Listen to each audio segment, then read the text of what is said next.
Heaven. It's now or it's never. And we don't really believe that in our bones. We are so culturally conditioned to believe that everything we're going through now is for some greater purpose later on. But what if the greater purpose is now? What if we're not suffering now so we can have joy later, but what if there is joy available right now? Even if there's suffering, there is joy available. What if that is the truth? I tend to believe that that is the truth. Do I live like that is the truth? No, not usually. And I realize how culturally pervasive it is, even if you never went to church in your life. And if you never really even heard of Christianity, if you live in America, well, you can't not have heard of Christianity, poor you, if you live in America, but if it's never been part of your lexicon to learn anything about it, you still get this message, oh, they've gone on to a better place. They're in a better place now. Children are told, well, your dog is now in heaven. Maybe, I don't know. I don't know what happens after death, but I know that whatever happens after death is none of my business right this moment.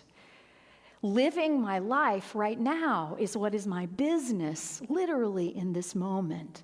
It's created this, what Wayne Muller calls this culture of progress, that we're just going to keep getting bigger and better because later, on down the road, we're going to create something that's going to make it all worthwhile or all better. And here's what we have done, what this has done to us culturally. Look at our world.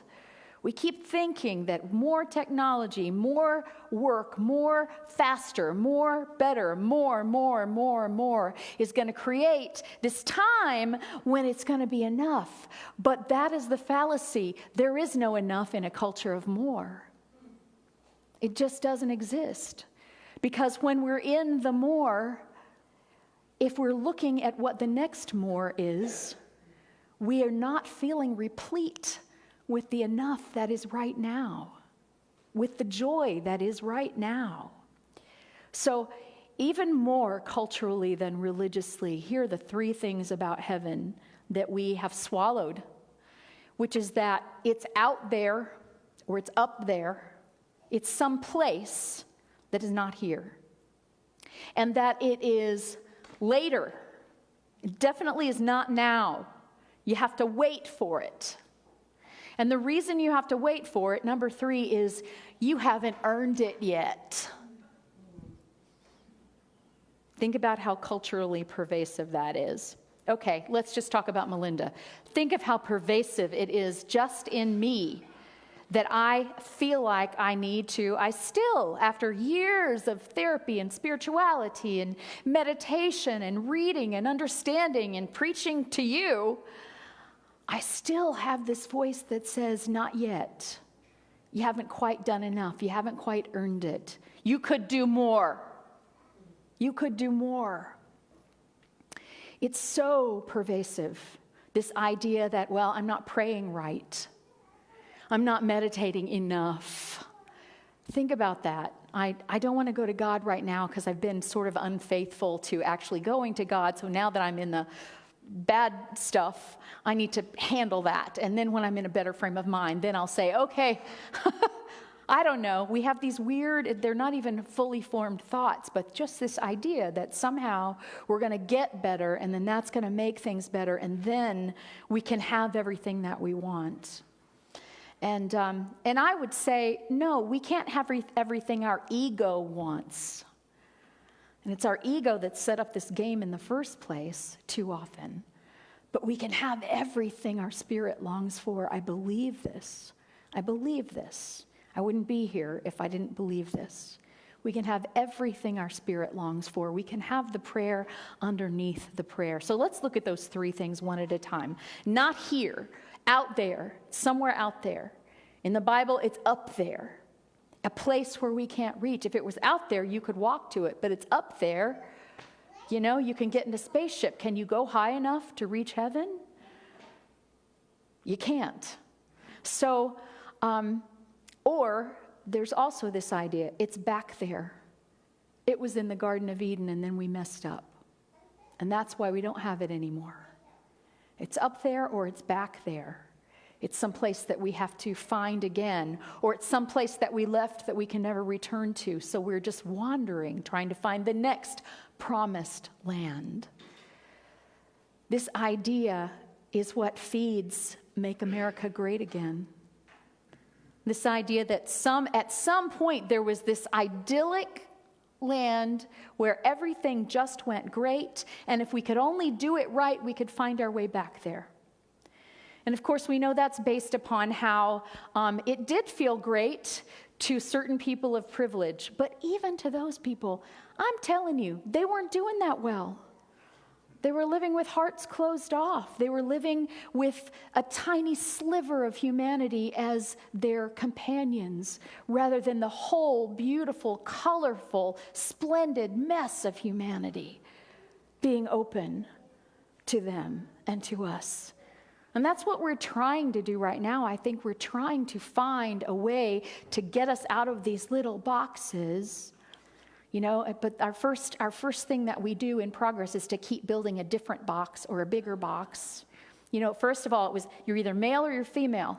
And if you're male, you love a female. If you're female, you love a male. Now it's like, okay, you could be a male loving a male. We're going to call that gay. We're going to build a different box. You could be a female loving a female. We're going to call that lesbian. We're going to give it a different box. Now we got 4 boxes going on, and we're starting to get comfortable with those 4 boxes. And then some people who were in one of those boxes went, this box doesn't feel right to me. I don't feel like that or this. I feel like something in between. So we try to build a box for that. That's why we keep adding letters onto LGBT, right? We just keep adding on. We keep adding on because it is our nature to want to build a box. It's our nature to want to box this life. It's our nature to want heaven in a box. To believe that sometime we're going to do good enough and then we're going to be in that box called heaven where there is no problems anymore. But what if there were no problems? What if there were only the challenges that life is here to give us as gifts that we learn from, that we grow from, that we take in as what it is, the glory of life, all of it, the whole flavor, all 31, all billion upon billion, not just chocolate and vanilla and then strawberry or Neapolitan. What if those were the only flavors? Well, that's kind of what we've done culturally, is we've given ourselves chocolate, vanilla, sometimes strawberry, and then to get really wild, a combination of the 3. So as long as we're thinking of heaven somewhere not here, then we're always on our way and we're never there. And Jesus, one of the most radical things he said that keeps being ignored by the people who say that they follow him was, no, don't look for it out there. If it's up there, the birds will get to it before you. If it's out there, somebody else can reach it before you. It's in here. The kingdom of heaven is within you. The kingdom of heaven is among you. The translation of that word can mean either thing or both things. It's within and among. It's not somewhere else. If you're looking for it somewhere else, you'll never find it. Try looking for it right here. Right here. And one of the most insidious things about heaven in our culture is this idea that it's not now. You have to wait. You have to wait. You have to wait. In the meantime, what are you doing? You're working really, really, really hard to be deserving of it when it gets here, but you don't know when it's going to get here. But after you die, maybe? And I would, not to get political here, but think about how when you tell someone who is experiencing intense suffering that it's okay, you're supposed to be suffering, because way later after you die, life is going to be good. Why do you think slave owners encouraged the slaves to practice a certain brand of the Christian religion? Because it was all about, don't be discontent with what's here right now, because later you'll get your reward. And that was the religion of my childhood, was based upon that. Anybody know that song? Farther along, we'll know all about it. It's a whole song about how horrible it is right now. But farther along, we'll understand why when we get to that place that y'all don't get to go to because you're not as good as us. Or that's the message that I got from it anyway. I was at a Church of Christ funeral yesterday, so that was a very interesting experience. It wasn't nearly as bad as it could have been. But there's always some souls to save. And the most insidious thing in thinking that it's out there or it's later is that this idea that we have to earn, that we're not good enough yet. And there is that within me, I'm telling you. And I meditate and I pray and I notice it on a more and more regular basis, which I think doesn't mean that I'm getting worse at it. I think it means I'm getting more aware. How much of the time I'm thinking, haven't done it right yet. But if I keep doing it more, if I keep doing it better, if I keep learning more about it, if I keep spending more time on it, then I will be good enough. My report card will finally have enough A's to statistically start to erase the D's, right? We have this idea that we have to build a case. And what we do, because it is our human nature and because culturally we've been, is it human nature or is it culturally driven? I don't know. It's probably a little bit of both. But what we do is then we compare. Because when we don't feel good enough, we want to feel better than somebody. So we start looking for the people to feel better than. And those of us who are very enlightened don't feel better than people of a different color. Of course, why would we? We don't feel better than people with a different sexual orientation or feeling of sexuality. Why should we? We just feel better than the people who have backward spirituality, right? Or whose politics are obviously not in line with what good people would do. Still comparison. We're still comparing. You know, Abe Lincoln said the only person you should compare yourself to is the person you were yesterday. And there's something to be said for that. But even then, yesterday I was in a different place. I had a different amount of sleep. I had different things on my mind. So why am I going to compare where I am today to who I was yesterday? I'm better today than I was yesterday. Woo! Does that mean I was worse yesterday because I didn't have the same amount of sleep or because my mind was in a different space? No, it doesn't. It's this whole idea of building cases. We're building cases, and what that does is it robs us of choice while we're busy thinking we're making choices to get better. Does that make sense? Do you see how your choice gets robbed with this system of reward and punishment? This idea, I do better, I get a reward. I do worse, I get a reward taken away, or I get a punishment. But what if it's an inside job? What if heaven, and then this is, I know, we want to know that there's a place of absolute eternal bliss. What if heaven isn't a place of eternal bliss, but the ability to know bliss, to know joy, to know peace, to know connection, to know relationship, to know calm, in short, to know love, to truly know love, to believe love, to feel full of love, to give love, to live in love? What if that was all heaven is? And then all of the trials that we go through when we're truly living in love are not that big a deal. Is that possible? I don't mean to belittle the hard stuff that we go through. Here's what goes on in my mind. As soon as I make a statement like that, I think, well, if I was a Holocaust victim, how would I feel about that? Well, I would suffer. I know I would. But I know that those who were able to exercise love even during that, if you read books by Elie Wiesel or by Viktor Frankl, you will know that people who are able to realize that this is not the truth of who I am. The truth of who I am is love.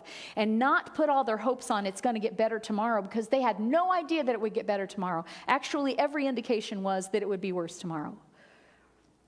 And yet, to hold on to their humanity by realizing the truth of who they are, the love that they are.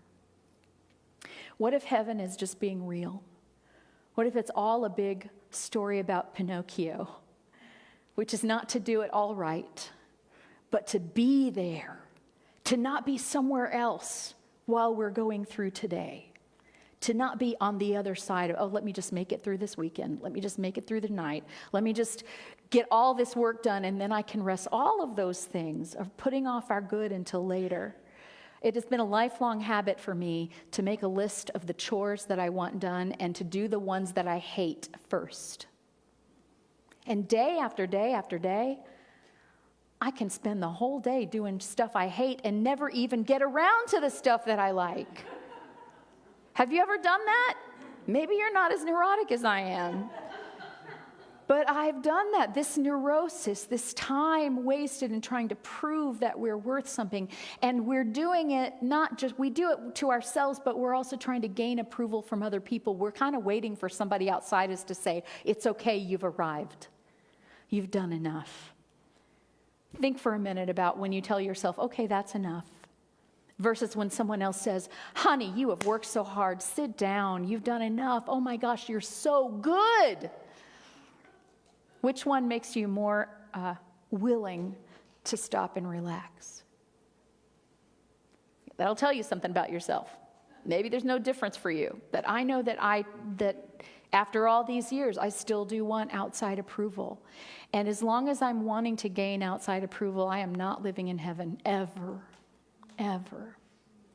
But the moment that I go, this is my life and I get to live it how I want, and I'm not doing anything wrong, then I get glimpses of heaven. And what if I was able to stay there for a little longer?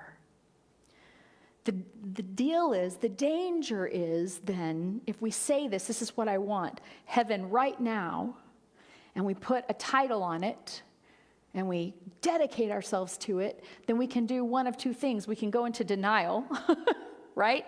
Because we're still doing what we were doing, but now we're supposed to be enlightened, so we're not supposed to be doing that. So we pretend we're not. Or we start actually lying and being dishonest about it because we're trying to catch up to who we think we should be. Man, even that is problematic. So how are we possibly going to get to heaven? Well, living in this brain, probably not in this lifetime. But I think my point is, we don't always choose what happens. We don't always choose even how we feel about it, but we get to choose what we focus on. We get to choose whether we're focusing out there or we're focusing in here. We get to choose whether we're waiting for something later or we are welcoming something now.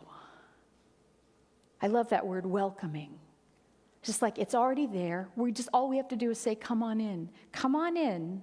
Come on in, surrender. Come on in, allowing. Come on in, okayness. Come on in. You're already here. You're already here. It's only me that's been keeping this gate shut.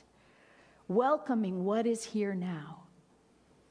So we choose where our focus is, and all I know to do to tell you how to find heaven, and I do find glimpses of it, it's not all hopeless in here, is to choose love, is to choose to focus on love, to focus on the love in every situation. And that's why I was talking to Nancy last week about the fact that sometimes when we're in the deepest grief, we are also open to the deepest love. And it feels like spiritual growth to be that open.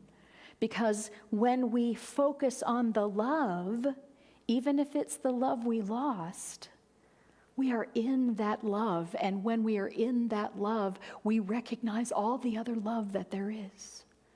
All the other love that there is within us, that's for us in every moment. All the other love that's around us, that's for us in every moment. So we focus on love, we focus on self, we focus on being rather than proving. You ever think about why you do what you do? Are you doing this to show somebody I'm reliable, I show up, I do what I say I'm going to do? Or are you doing that because that's just who you are? I'm not saying one's wrong and one's right, but I'm saying that when you focus on love, it's easier to show up as just who you are rather than try to figure out how to be who you think you're supposed to be. Does that make sense? So finding heaven is about finding what you love a lot, I think. Finding what you love to do, finding who you love to be with, finding a way to love being with you. What if you were the person you most enjoyed spending time with? Would that not be heaven, regardless of what was going on around you? Because guess what? Everywhere you go, there you are. Just drag yourself right along, no matter where you go. We focus on being, we do what we love, we give love. If I find myself in a situation, which, believe it or not, I occasionally do, where I think, this doesn't feel loving, what I can do is say, okay, where's my love? Where's my love? Am I waiting for somebody out there to bring the love to this situation? Or the moment that I feel not love, am I challenged to go, wait a minute, I'm the love here. I get to show up as the love. And then see what happens. See what happens. And then we're on, rather than building case so we can prove something, we're on a treasure hunt where we get to go, oh, look what just happened. Who knew? Wouldn't that be an amazing way to live life? As if every discovery was a treasure rather than something that you could write on your report card to prove what it is you already believe or what it is you hope to be true. Just discovering what's true, giving love and receiving love. Not by expecting others to give it and then waiting for it, but by being open so that we notice the love that is already there for us. I promise if you think no one loves you, you are absolutely wrong. Now, maybe you're looking for someone to love you who doesn't have that capacity at this moment. But I promise there is love for you to receive if you can take your expectations out of it and start just receiving what there is. So here's the deal. I'm not in heaven most of the time. I'm still wanting to defend. I'm still building cases in my mind. I still search. I still try to perfect things. I still deny things. I still wait for things. And I still dream. And dream is not a bad thing to do. But what if, just this moment, I let go of things needing to be any other way than what they are? What if heaven is every single moment that you allow yourself to be immersed in love? And this is a discovery that I'm not just making this stuff up out of a book. I've been on this journey of discovery with my husband's health and with our lives changing pretty drastically in a lot of ways. And what I'm finding is that when I focus on, I need this to be different, I wish it were like it were, I need to figure out what it's going to be so I'll know how to get there, and just go, guess what? Today, at this moment, I have this amazing love in my life. May not be there tomorrow. I don't know. But today, right now, I do. And to let that fill me, and to let that energize me, and to let that inform my decisions, so that I'm not waiting for some other day where things are going to be a way that I can't predict how they're going to be on this human plane. But I can predict that there's going to be love for me tomorrow.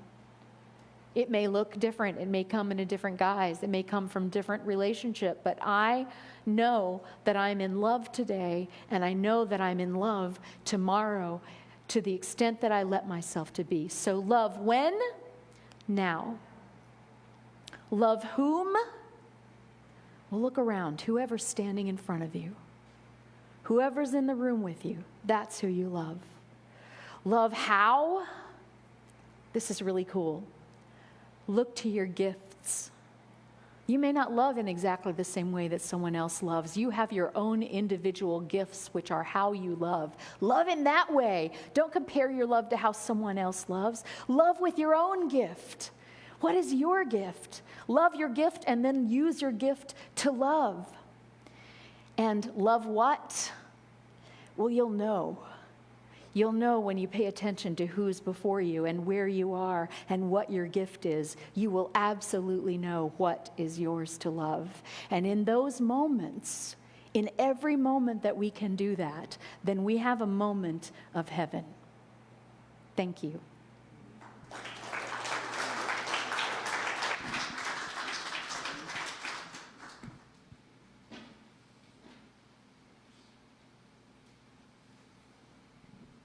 Every time Bob walks into the grocery store, he says, and we think we're not in heaven.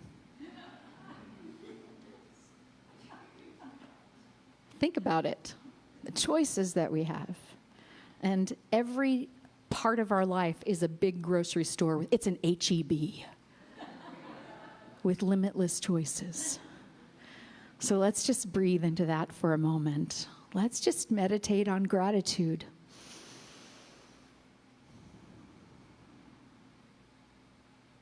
As we simply breathe in this moment, needing to be no place other than the place we are.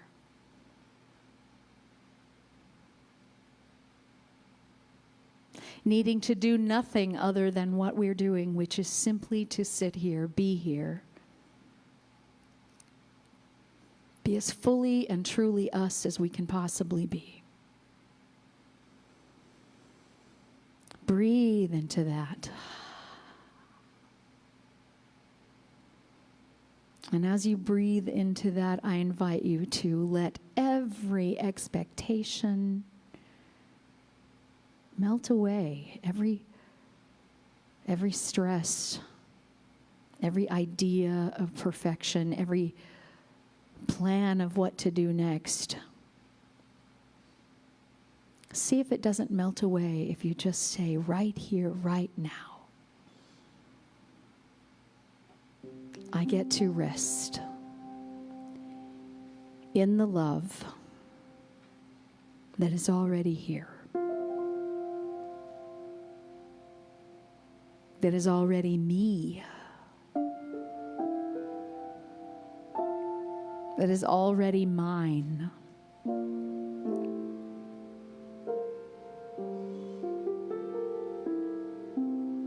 And here's how I know it's mine. If it can be taken away by anybody else, it's not mine.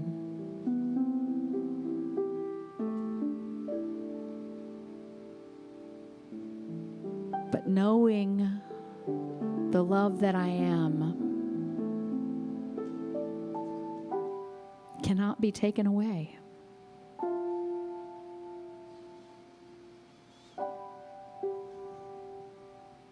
Relaxing into this moment.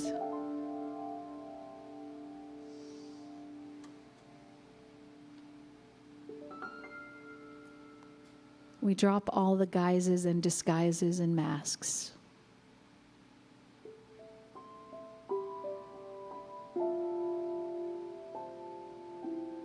And we allow a feeling of just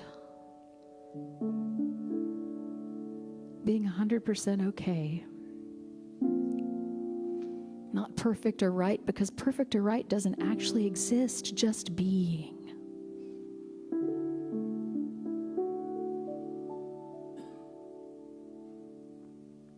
Is ours to do, and then just being is being present.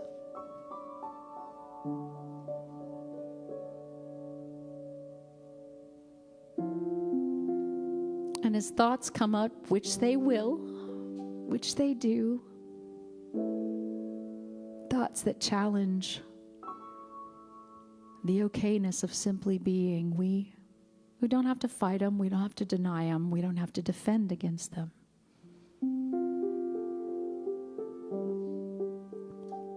We can just simply say, oh, look at that, and let it float by.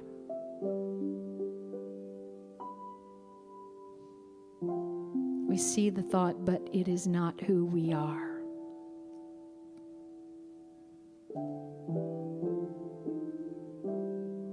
Who we are is that beingness that is able to observe that thought.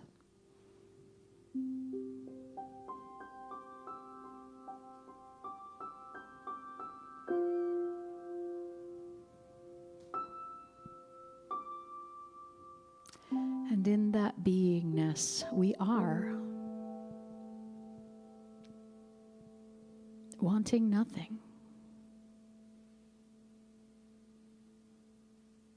We are lying in the green pastures. We are by the still waters.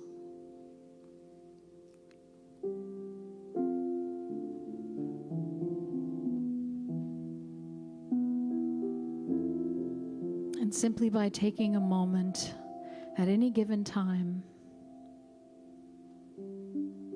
and resting in this truth, we are restored, soul, mind, and body.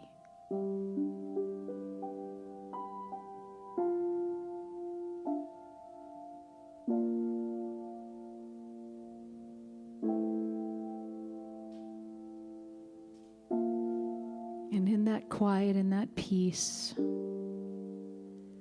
in that allowing, in that welcoming of all the love that is, we experience heaven.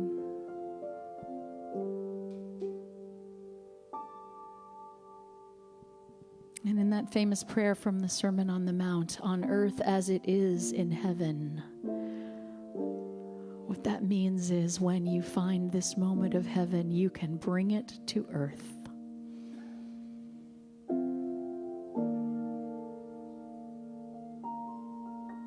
We can allow it to be the truth of how we live.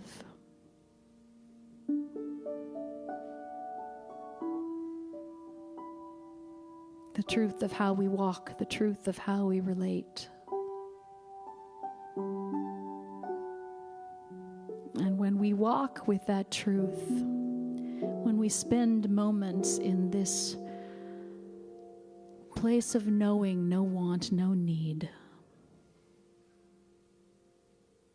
but absolute acceptance of who we are, absolute acceptance of love, then we will find that our earthly environment shifts to reflect the heaven that is within.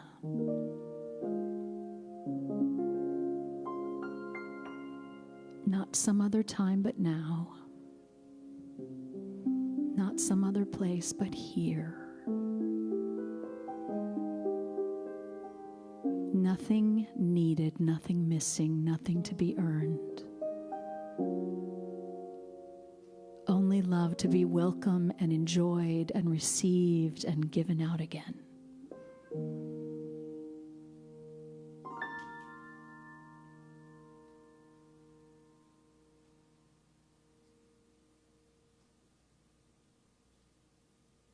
And so it is, on earth as in heaven.